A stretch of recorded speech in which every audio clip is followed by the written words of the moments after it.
Saya sempat termasuk orang yang terkesima karena di Purbalingga ini untuk pertama kali saya di Purbalingga. Tapi saya berasa di kota besar, saya amazed dengan berbagai macam teknologi di sini. Bahkan ini hampir sama dengan gereja kami yang di Surabaya untuk LED, Giant LED ini. Saya bersyukur, Bapak Ibu harusnya bersyukur ada di satu ibadah di mana ini kayak di gereja gede aja. Gereja yang di mana very modern, sangat modern. Saya duduk di sini, berdiri di situ, tapi saya terkesima sekali. Saya berasa tidak sedang ada di Purbalingga karena berbagai macam peralatan yang ada. Baik, saya akan sharing secara simpel sederhana karena biasa kalau malam orang nggak suka khotbahnya berat-berat.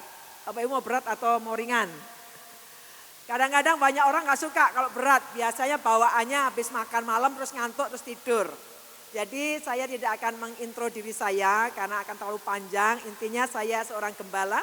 Saya sudah jadi pendeta lebih dari 30 tahun. Tuhan izinkan saya menggembalakan di satu denominasi gereja. Dan bersama-sama dengan senior pastor saya, founder gereja kami adalah Bapak Yeremia Rem. Dan saya satu-satunya waktu itu seorang perempuan yang ditabiskan beliau menjadi seorang gembala. Prosesnya tidak mudah. Sangat sulit bagi saya. Tapi apa yang saya sharingkan pada malam hari ini sifatnya praktis. Yang dimana Bapak Ibu bisa aplikasikan. Saya hampir saja mau mengkhotbahkan, mengupas satu bagian satu kitab. Tapi saya merasa tadi saya bilang enggak, saya harus rubah khotbah saya. Saya akan ngajar secara simple. Teaching and preaching. Ada pengajarannya tapi juga ada preachingnya. Satu kali kalau biasa saya khotbah di satu gereja atau persekutuan doa. Lepas itu biasanya orang akan jejer, berderet doa, doakan.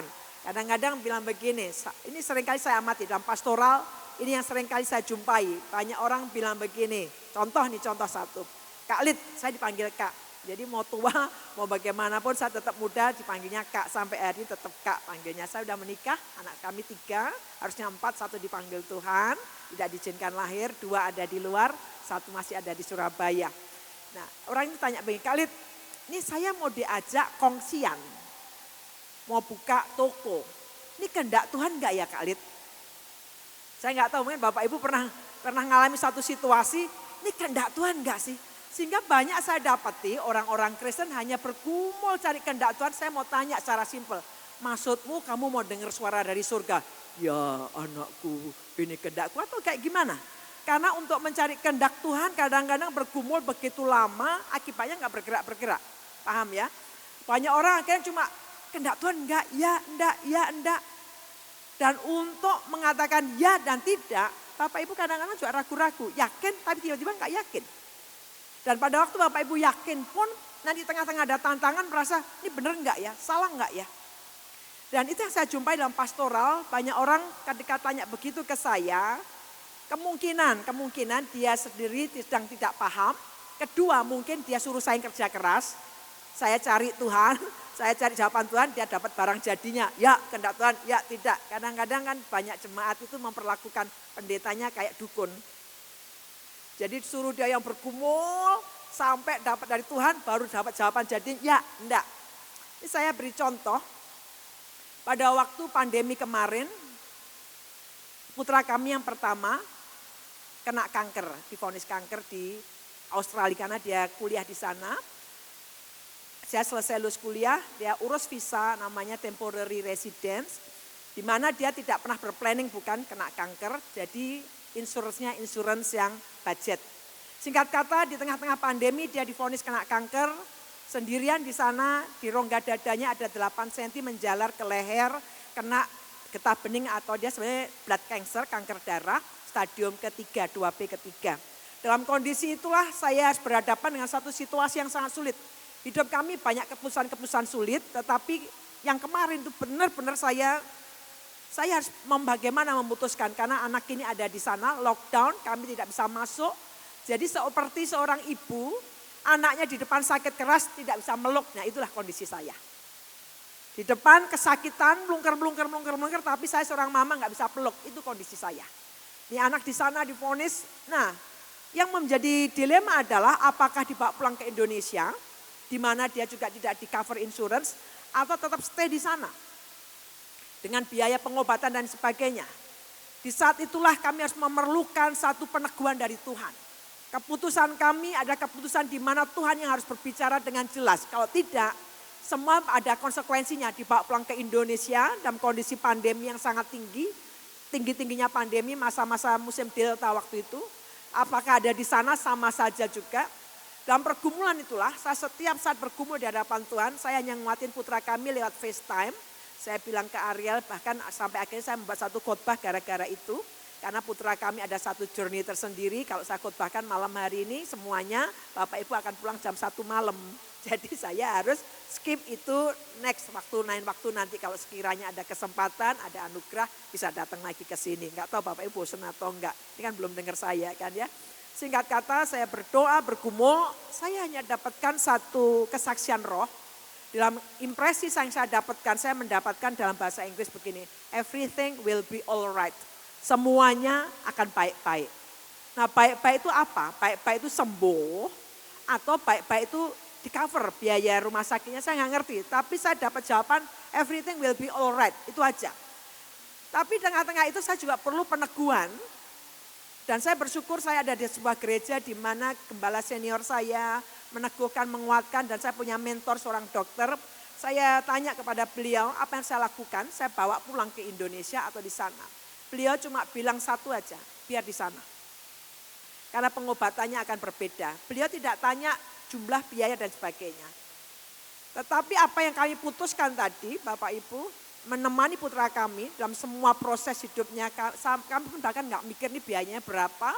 Harus di kemoterapi, 12 kali kemoterapi sepanjang setahun dia di kemoterapi sampai dia kelelahan, dia sendirian. Jadi jangan bayangkan ada orang.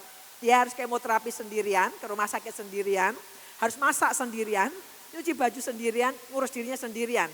Orang kemoterapi saja, dikasih makan aja belum tentu mau makan. Saya cuma bilang, Ariel, kamu hanya mikir satu, harus tetap sehat, tetap kuat. Nggak usah mikir biaya, saya juga tidak tahu bagaimana cara biayanya karena saya pendeta, suami saya pendeta. Kami ada sebuah gereja yang fix salary, gajian rutin setiap bulan sama. Cuma saya dapat peneguhan dari Tuhan, everything will be alright itu bagi kami cukup. Dan memang saya juga ada mujizat, saya ditelepon dari kedutaan Australia, akhirnya boleh masuk ke Sydney nemani putra kami berobat. Tapi saya di situ saya ngeliat gimana kesakitannya dia, Mami Ariel nggak tahan tangan satu, sudah lelah menanggung 6 kali paket kemoterapi. Pindah nak, pindah tangan kiri. Dan kami hanya terus mendoakan terus. Dan saya harus bersaksi pada Bapak Ibu, apa yang kami lakukan melangkah ketika Tuhan memberi peneguhan. Dan ada peneguhan demi peneguhan, membuat kami bisa melihat bahwa mujizat Tuhan ada di dalamnya. Ketika kita melihat peneguhan, tantangan itu hanya sebagai kesempatan melihat mujizat Tuhan. Amin. Anak ini sudah di kemoterapi, selesai paket 12 kali kemoterapi, which is 1 tahun. Dan badannya sangat kurus, gundul. Saya cuma dorong dia, Rel, kita nggak tahu, kamu nggak tahu berapa tahun usiamu, ambillah 2 tahun, tetapi biar dalam 2 tahun tuh kamu mengakhiri hidupmu dengan gemilang. Anak ini pemain drum, kamu nggak akan kuat main drum karena kondisi fisikmu, jadi ambil pelayanan apa saja. Artinya Bapak Ibu jangan sampai nunggu sakit baru pelayanan, jangan nunggu badan sudah lemah baru pelayanan. Saya bilang, Ariel, ambil pelayanan apa saja, kamu bisa di sound system, ada di multimedia tanpa harus kamu keluar tenaga banyak.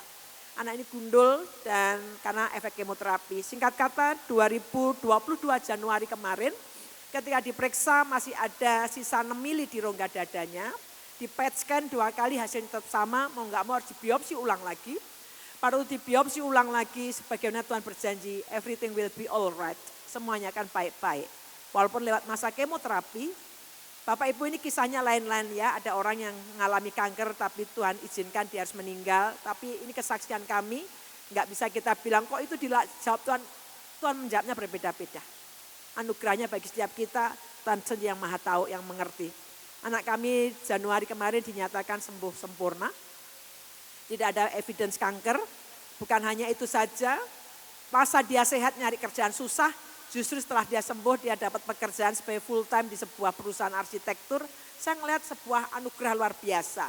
Biayanya kami tidak berhutang sepeser pun ke bank. Dengan biaya yang cukup besar untuk pengobatan, gimana caranya? Itu tadi everything will be alright. Ada pertolongan yang saya sendiri sampai sekarang kagum. Bahkan kami pada waktu pandemi, seorang pendeta gaji kami dipotong. Karena pandemi, lockdown, tidak ada ibadah, kami pada full time dipotong. Tetapi Tuhan, Allah yang melakukan keajaiban dan mujizat. Amin. Poinnya adalah apa yang saya kasih tepuk tangan ke Tuhan ya.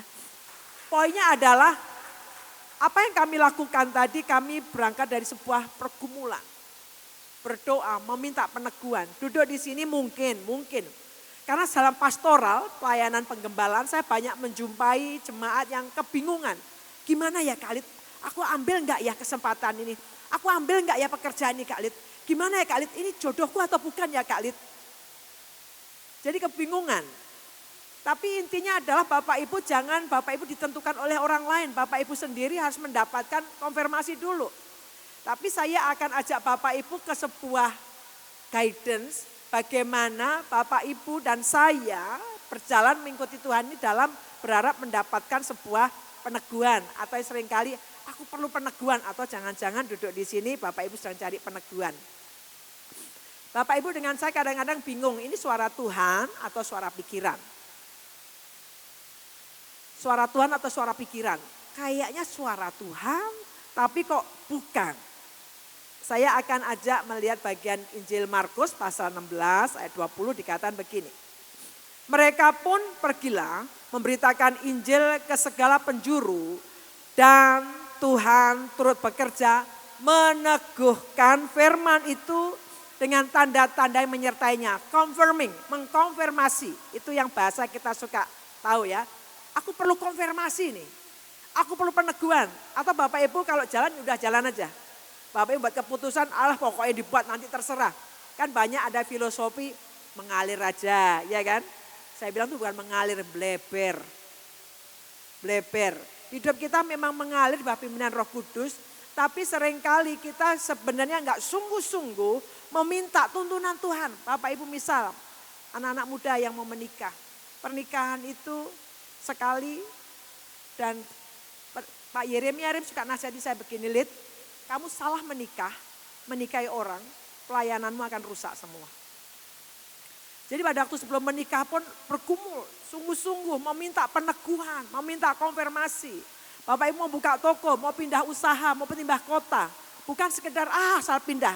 Tetapi sungguh-sungguh apakah ini tuntunan Tuhan. Kalau enggak Bapak Ibu ada pergumulan bagaimana kita meminta anugerah dari Allah. Kadang-kadang kan kita melangkah dan Tuhan bilang begini. Pada waktu kita teriak nangis minta pada Tuhan pertolongan. Walaupun saya percaya Tuhan menolong kita. Tuhan bilang kamu enggak tanya, kamu buat keputusan sendiri. Giliran sekarang nabrak batu kamu teriak-teriak. Intinya adalah Bapak Ibu ketika kita minta peneguhan bukan berarti bebas dari pergumulan. Pada waktu ada pergumulan di tengah-tengah kita berjalan dalam kehendak Tuhan, kita bisa mendapatkan dukungan dan berkat daripada Tuhan. Bagian ini mengatakan Tuhan mengkonfirmasi dengan tanda-tanda. Sekarang saya akan ajak Bapak Ibu kepada satu prinsip yang mendasari. Prinsip inilah yang akan saya pakai untuk membawa kita semua pada waktu meminta konfirmasi. Yaitu di bagian kitab ulangan, ini perjanjian lama, ini disebut prinsip dwi ganda saksi. Dwi ganda saksi. Sehingga Bapak Ibu kalau baca Alkitab nggak heran. Tuhan Yesus pun diadili harus ada saksi. Tidak ada saksi nggak sah walaupun saksinya saksi dusta. Ini hukum dwi ganda saksi ini saya bacakan ya. Satu orang saksi saja tidak dapat menggugat seseorang mengenai perkara kesalahan apapun atau dosa apapun yang mungkin dilakukannya.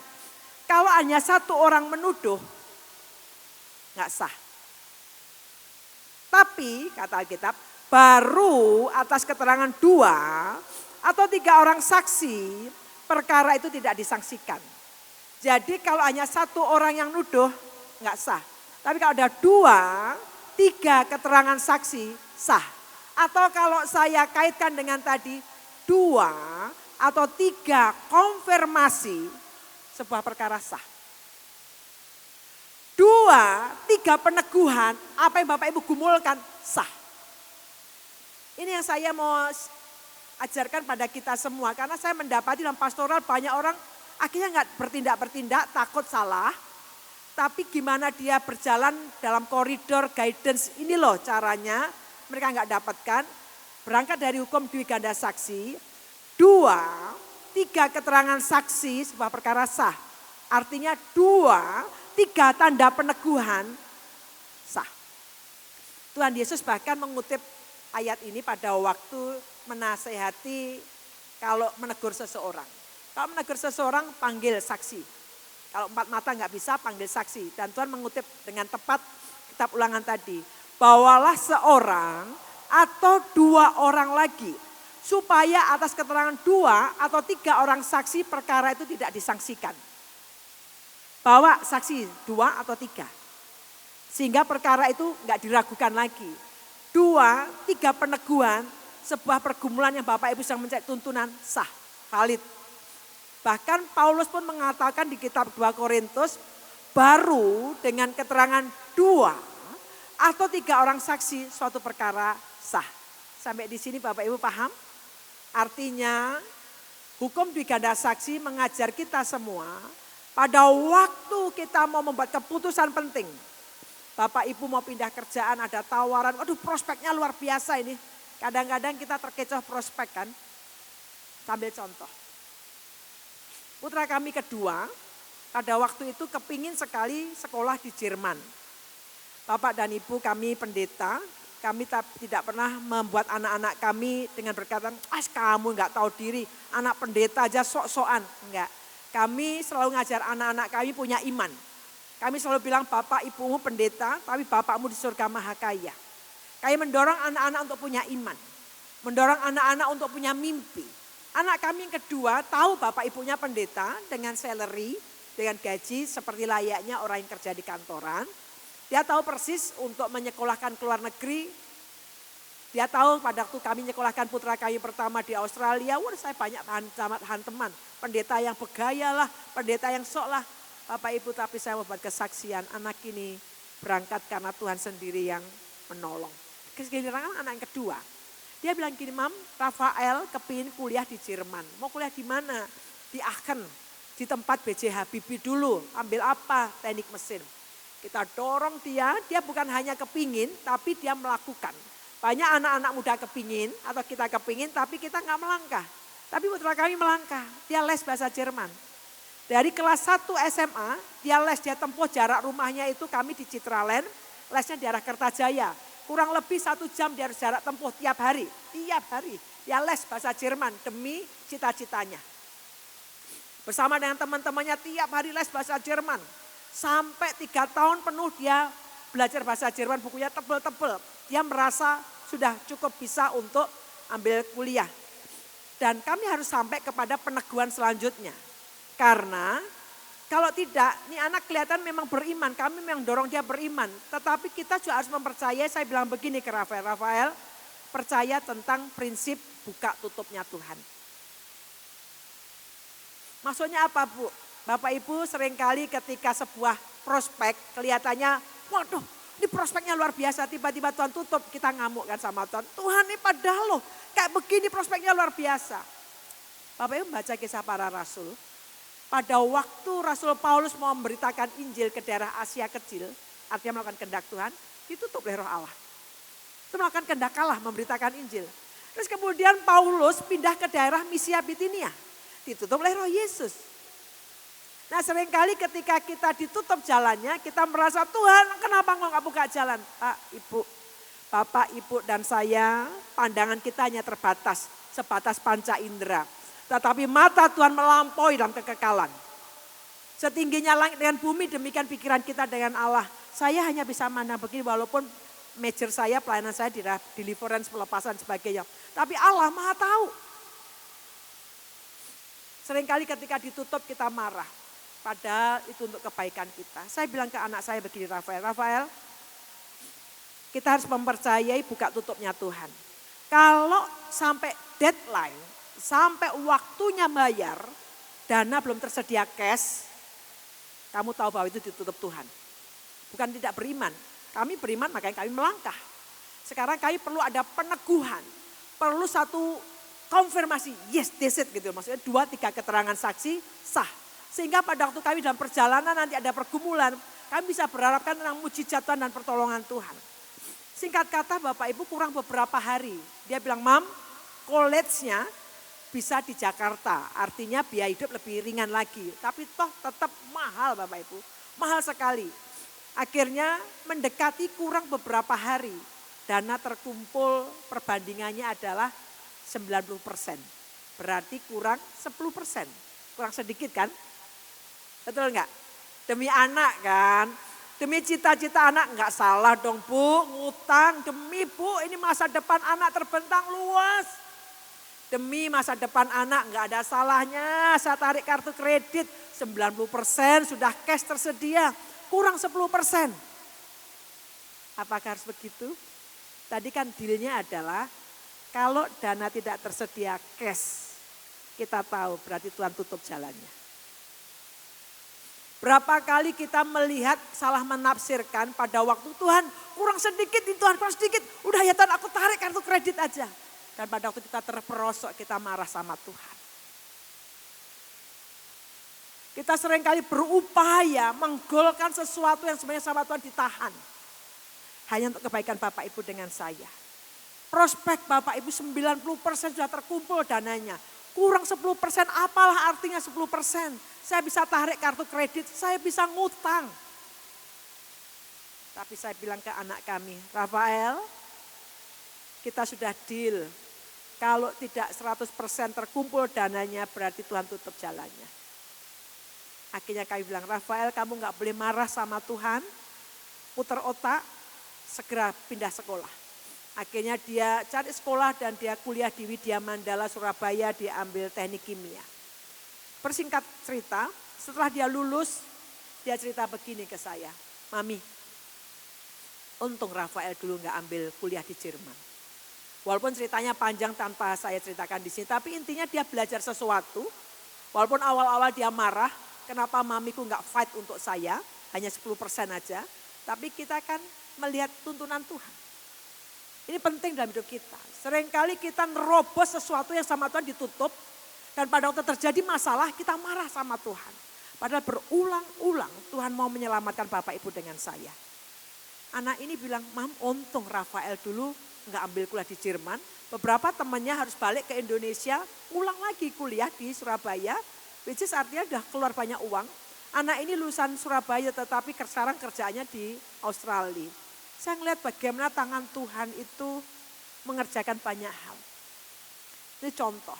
Artinya pada waktu menggumuli sesuatu, Bapak Ibu dengan saya harus mendapatkan lebih dulu peneguhan. Baru kemudian mendapatkan 2-3 peneguhan sebuah perkara sah. Duduk di sini mungkin ada di sedang persimpangan jalan. Kau sedang mencari kehendak Tuhan, sampai bingung yang mencari kehendak Tuhan. Saya akan sharingkan tentang bagaimana sih mendapatkan tuntunan Tuhan sebagaimana tadi yang kita baca hukum dwi ganda saksi. 2-3 peneguhan sebuah perkara sah. Saya akan bawa kepada satu contoh di Alkitab tentang meminta tanda. Ya, contoh di Alkitab banyak tapi saya ambil contoh satu saja yaitu kisahnya tentang siapa yang minta tanda? Setelah minggu bolos semua ini ya. Halo Bapak Ibu. Bapak Ibu mengikuti? Ternyata jemaat Purbalingga diem-diem ya. Bapak Ibu mengikuti? Ikutin ya. Baik, saya senang ada beberapa orang tulis-tulis berarti ngikutin. Saking seriusnya ya. Tapi jangan serius-serius, kalau serius nanti kena ngantuk. Saya akan bawa ke bagian kitab Hakim-Hakim ini. Ya, sebelum ke bagian teks ini, kisahnya adalah orang Israel dijajah bangsa Median. 7 tahun, dibuat melarat. Semua hasil panen dihabisi, melarat, nggak cocok. Umat kepunyaan Allah tapi melarat. Dijajah oleh bangsa Median, ditekan luar biasa. Pada waktu kondisi itulah malaikat Tuhan mendatangi Gideon dan berkata begini Hakim-Hakim 6. Berfirmanlah Tuhan kepadanya, tetapi akulah yang menyertai engkau, sebab itu engkau akan memukul kalah orang Median itu sampai habis. Ibu, baca ini gampang, tetapi coba sekarang saya ajak Bapak Ibu dalam posisi Gideon. Sebagai bangsa Israel yang ditekan oleh bangsa Median yang lengkap persenjataan perang.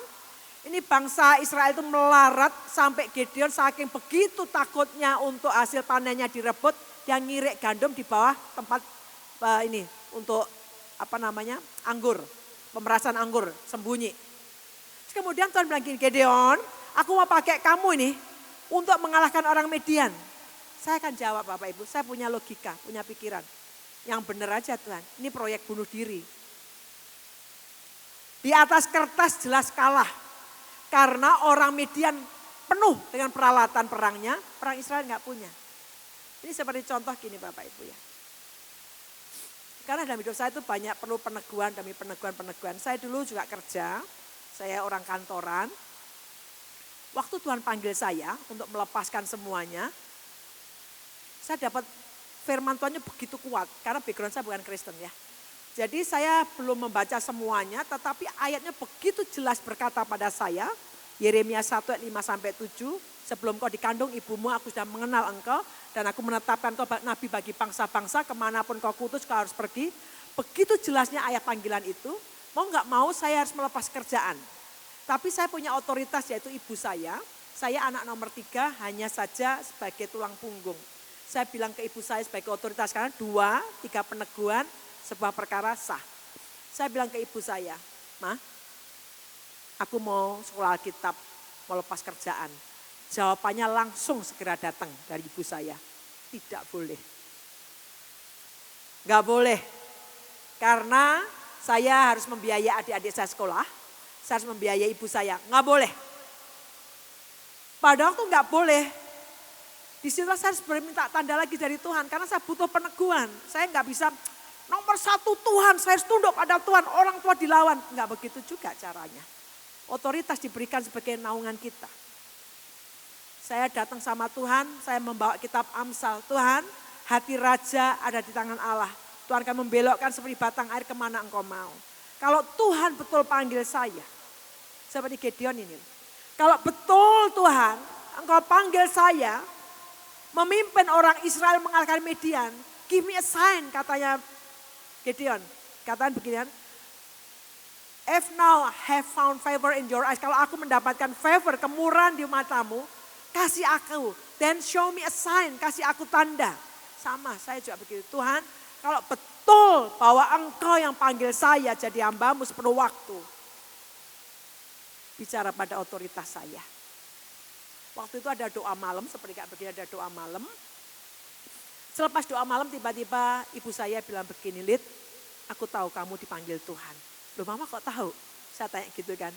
Iya, barusan doa aku jelas mendengar 3 anakku akan dipakai Tuhan. Pada waktu mama saya bilang begitu, saya langsung confirm.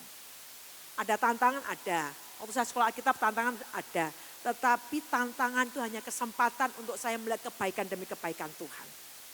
Udah ada peneguhan. Gideon, dia bilang, ini proyek ini cari mati. Cari orang lain aja, berapa kali banyak tempat ini, berapa kali Tuhan juga bicara pada Bapak Ibu. Tapi Bapak Ibu enggan duluan, enggak Tuhan, enggak masuk akal.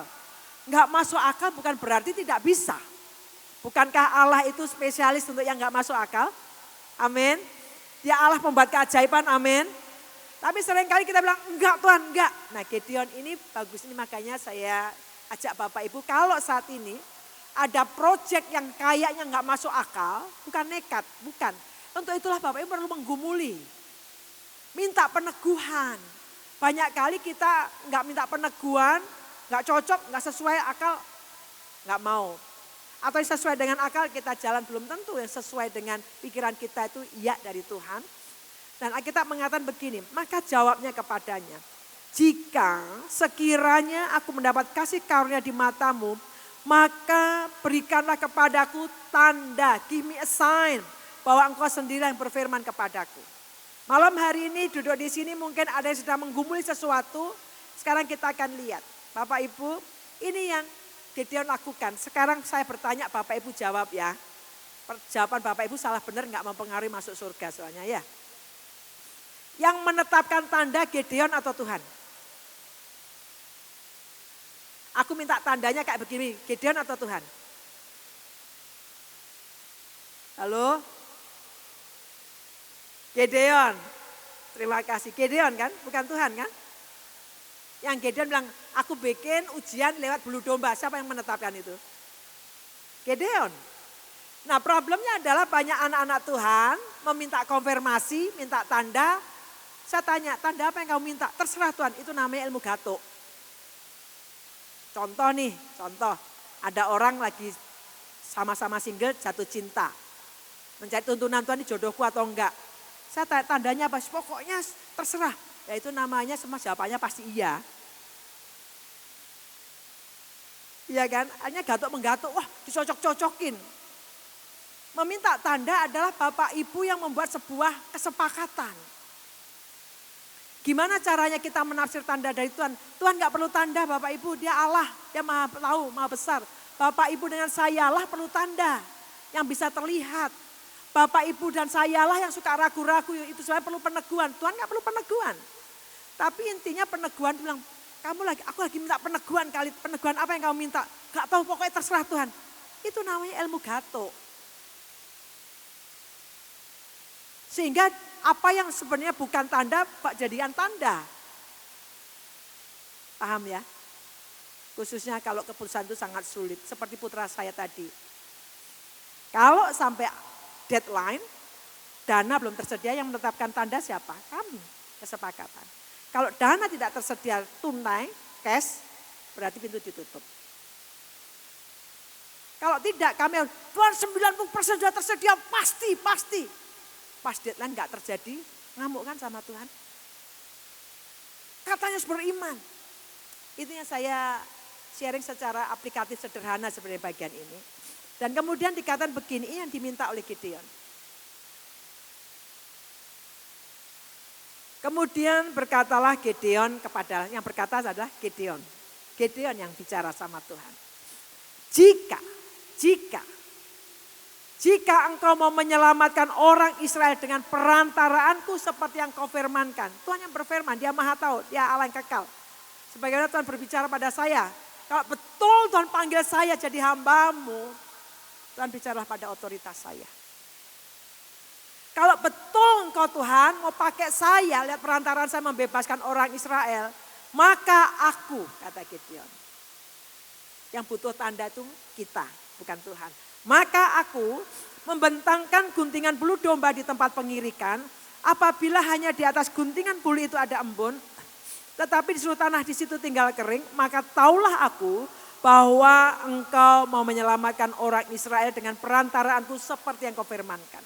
Gideon perlu Bapak Ibu, karena dia tahu ini proyek bunuh diri. Ini proyek yang sebenarnya di atas kertas jelas kalah, orang Midian penuh peralatan, orang Israel nggak punya.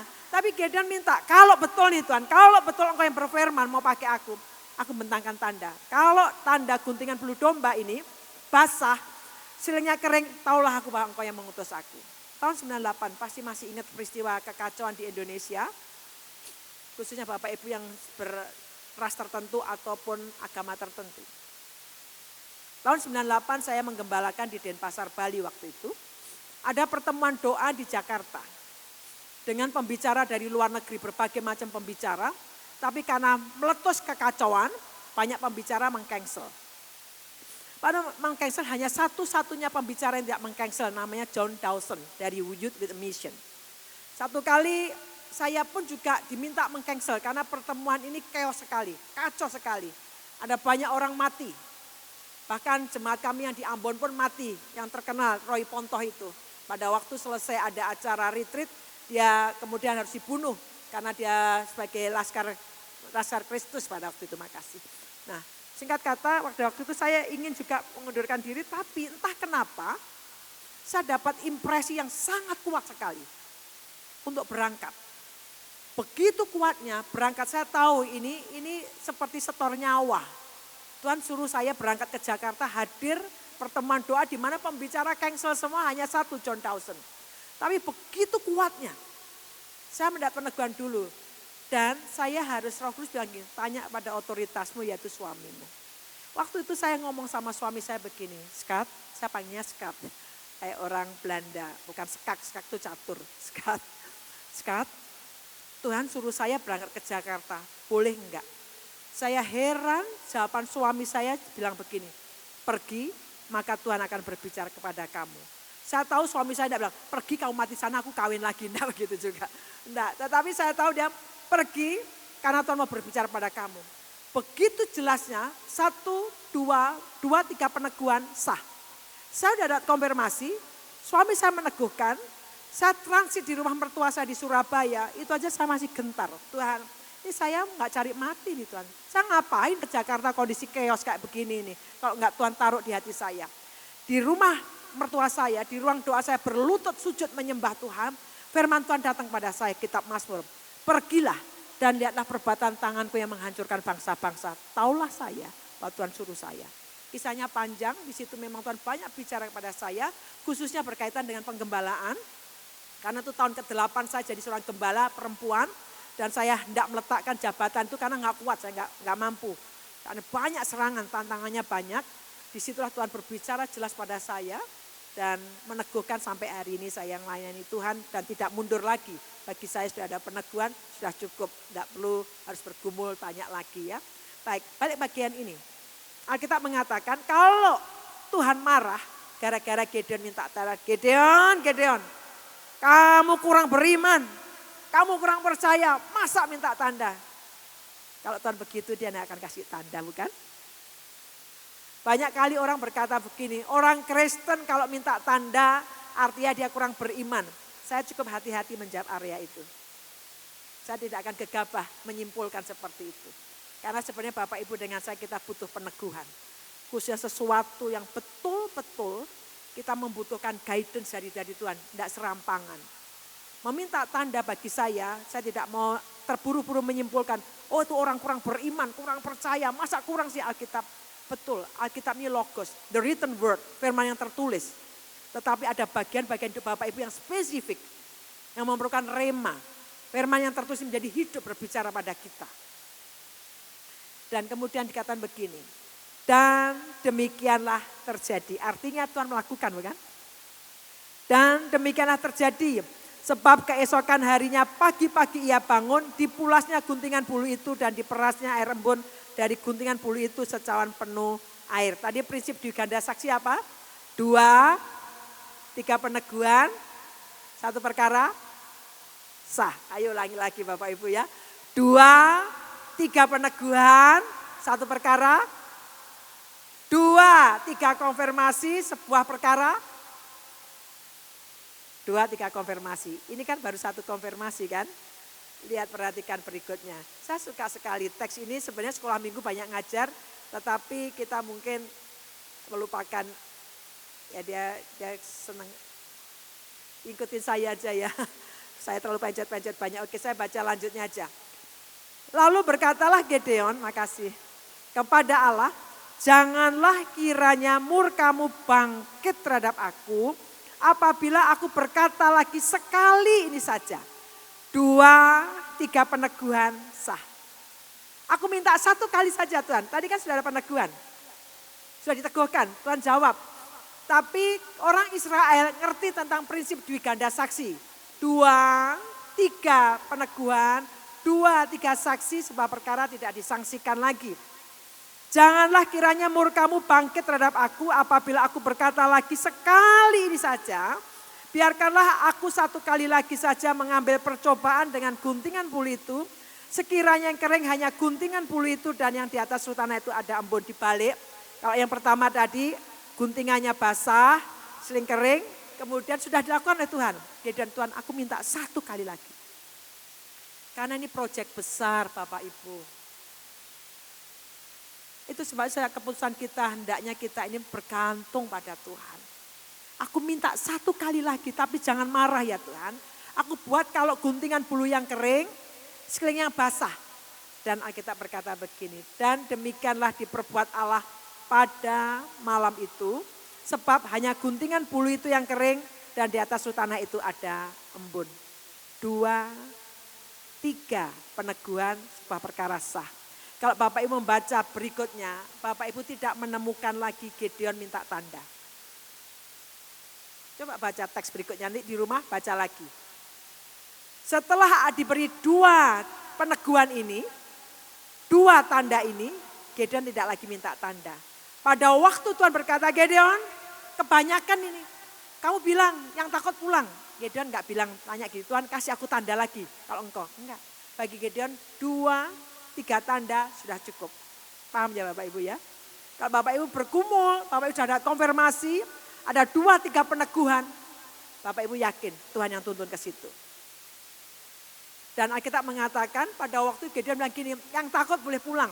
Yang pulang 20.000 orang, tinggal 10.000. Kata Tuhan, kebanyakan. Saring lagi dengan cara, dari caranya minum kamu bisa tahu. Gideon minta tanda lagi, enggak. Bapak Ibu enggak akan menemukan. Kenapa? Gideon sudah di-confirm di depan. Dia sudah dikonfirmasi. Dengan diberi tanda. Bagi Gideon, dia yakin betul Tuhan yang suruh. Pada waktu dia yakin Tuhan yang suruh, dia sudah enggak ragu-ragu lagi dalam perjalanan. Dia enggak meragukan suara Tuhan atau enggak. Dalam hidup kita juga begitu.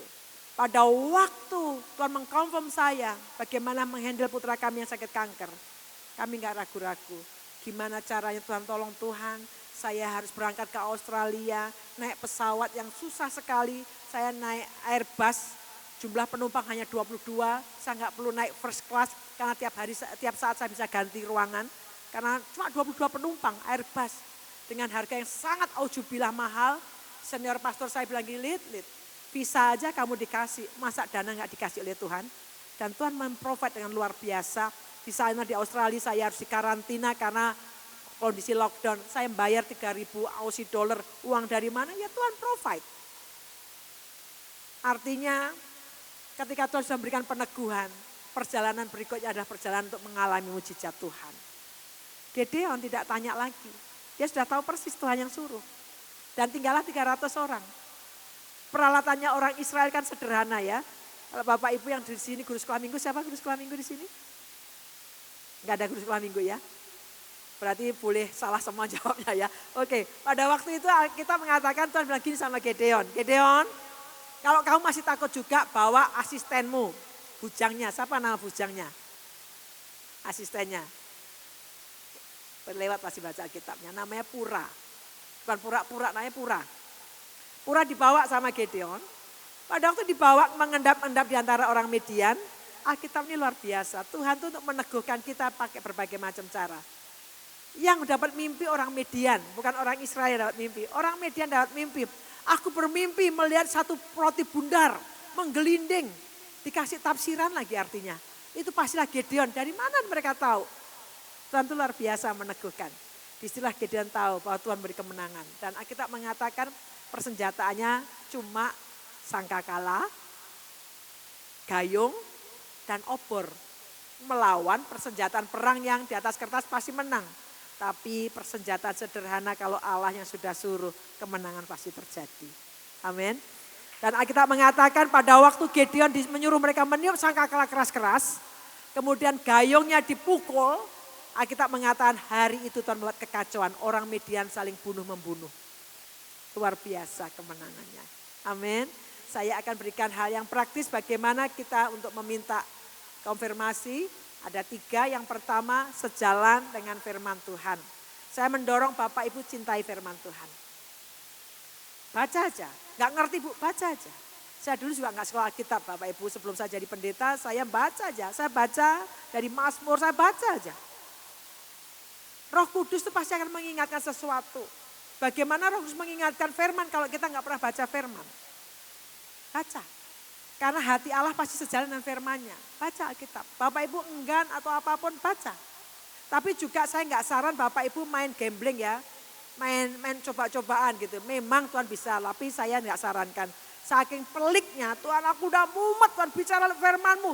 Aku buka Alkitab ya Tuhan, di mana jariku menunjuk, disitulah Tuhan berbicara. Ya kalau benar, kalau jatuhnya di lalu Yudas menggantung diri. Ya kan, saya nggak saran Bapak Ibu bermain seperti itu. Itu seperti nujum, untung-untungan. Tapi baca Alkitab. Yang pertama meminta peneguhan, konfirmasi sejalan dengan firman Tuhan. Yang kedua, diteguhkan oleh nasihat ilahi. Bapak Ibu perlu ada orang-orang yang sebagai orang-orang rohani, orang-orang yang punya hikmat ilahi. Minta. Kalau saya, walaupun hamba Tuhan, saya punya mentor di mana saya seringkali saya discuss. Ada nasihat-nasihat ilahi. Tapi yang ketiga diteguhkan dengan damai sejahtera. Maksudnya begini, kadang-kadang ketika Tuhan memberikan proyek nggak buat damai.